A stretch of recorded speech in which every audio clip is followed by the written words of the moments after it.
I started fostering Luna in February 2020. These are her first days in from the frozen streets of Montreal. She was scared and didn't want anything to do with being inside.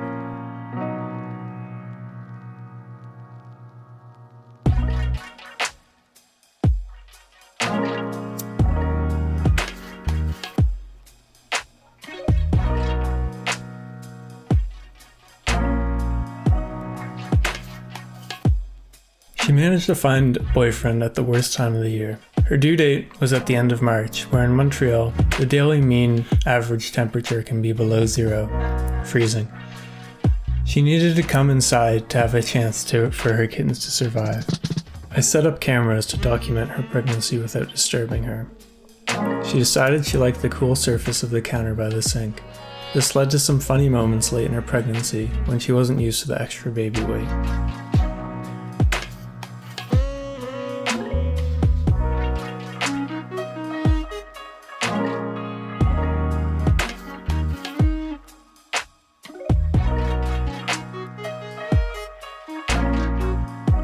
I had estimated a 2-week window for when she was due based on when the kittens started kicking. It's not as accurate as going to the vet for an x-ray, but it's good enough for free. By the end of March, it seemed like she couldn't get any bigger. When her contractions started, it was time for her big day.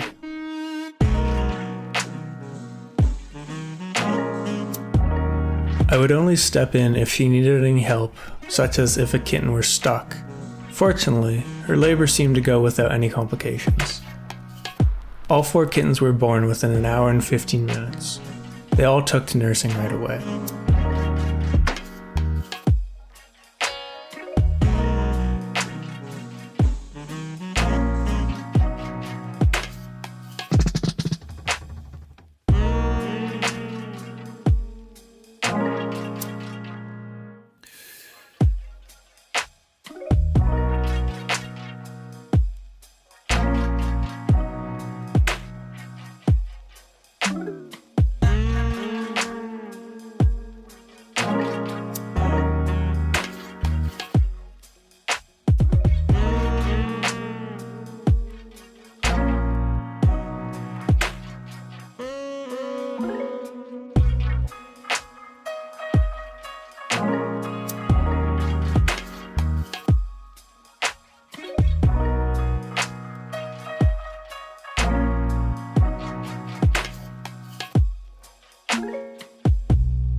In the wild, only an average 1 out of 4 kittens will survive to 6 months.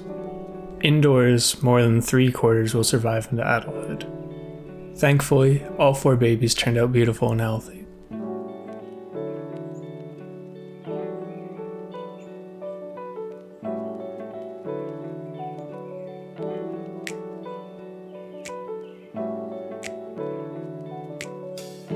She started panting.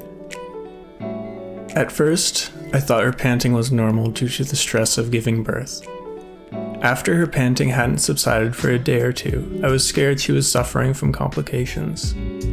We took her to a vet who ran blood work to check for eclampsia, a calcium deficiency, and did an x-ray to check for retained fetuses. Both tests came up negative.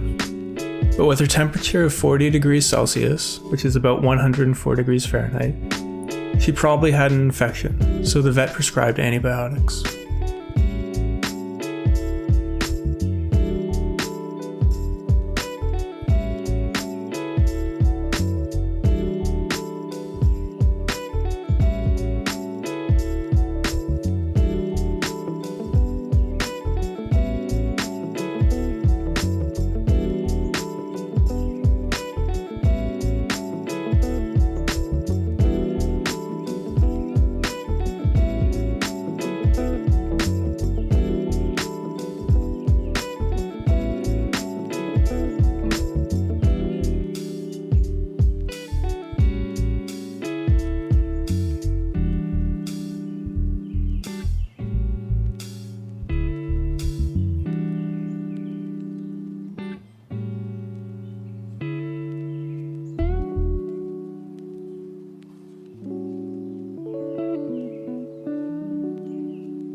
The antibiotics quenched her fever for a couple days, but upset her stomach badly. So on the advice of the vet, they were paused. During this pause, her fever came back. The antibiotics were started again, and she managed to finish the course of antibiotics. I'll never forget how she looked so worn out from fighting the infection while taking care of her 4 babies.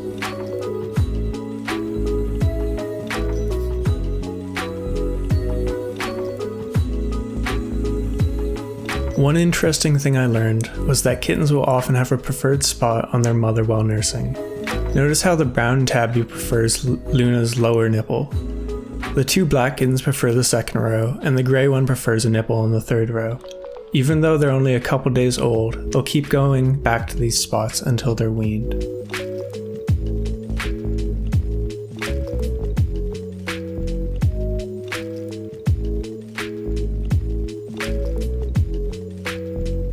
If you ever have the chance to foster a mother cat and kitten, I couldn't recommend doing it enough.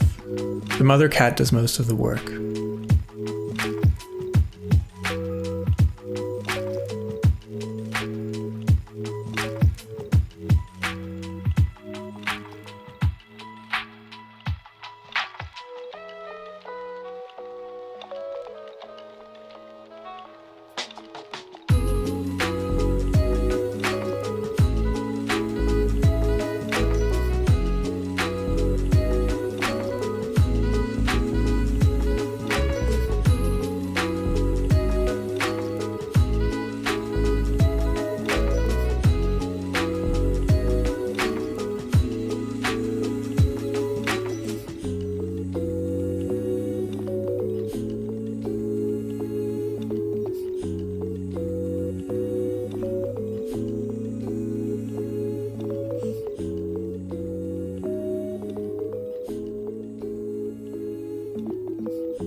Wiggle.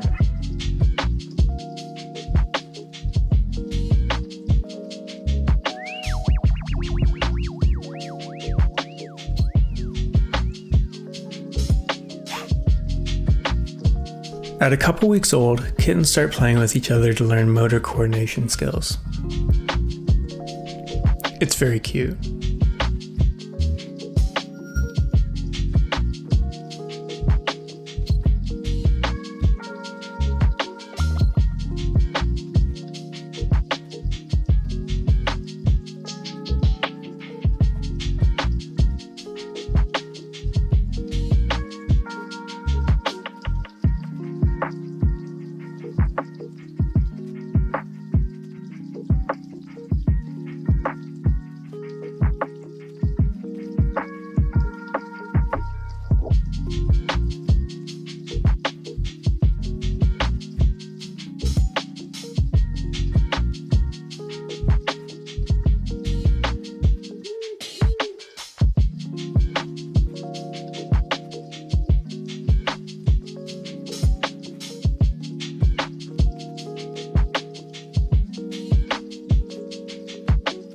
They started weaning themselves pretty early.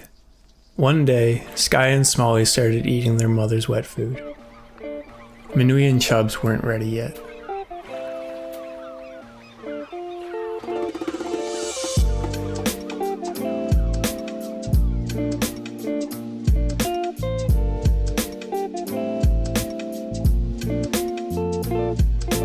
When they got old enough to start venturing outside of their crate, I moved them to a small room where they could learn to explore and run around.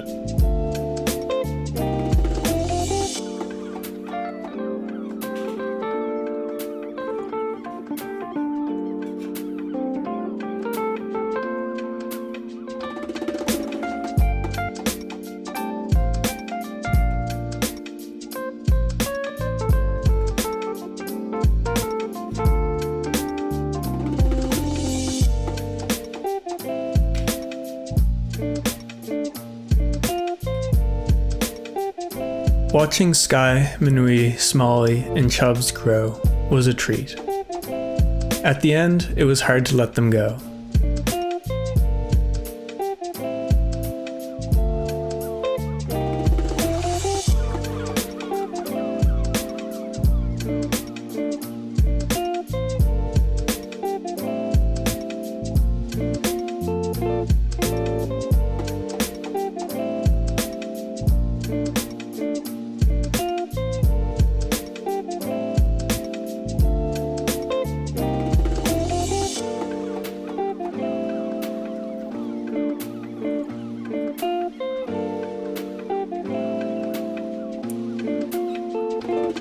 Smalley and Chubbs are neighbors, and sometimes get to see each other for playdates.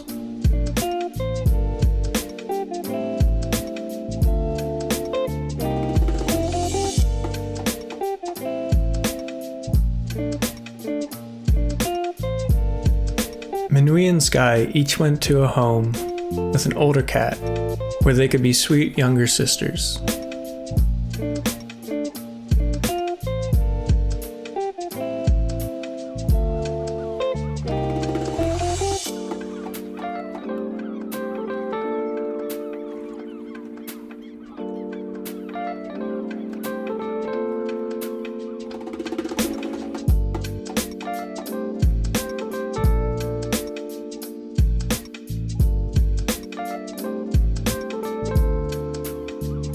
In the wild, Luna's fever might have killed her. The cold might have killed her kittens. We love cats, but we don't need any more of them. Sign up to foster with a local rescue today.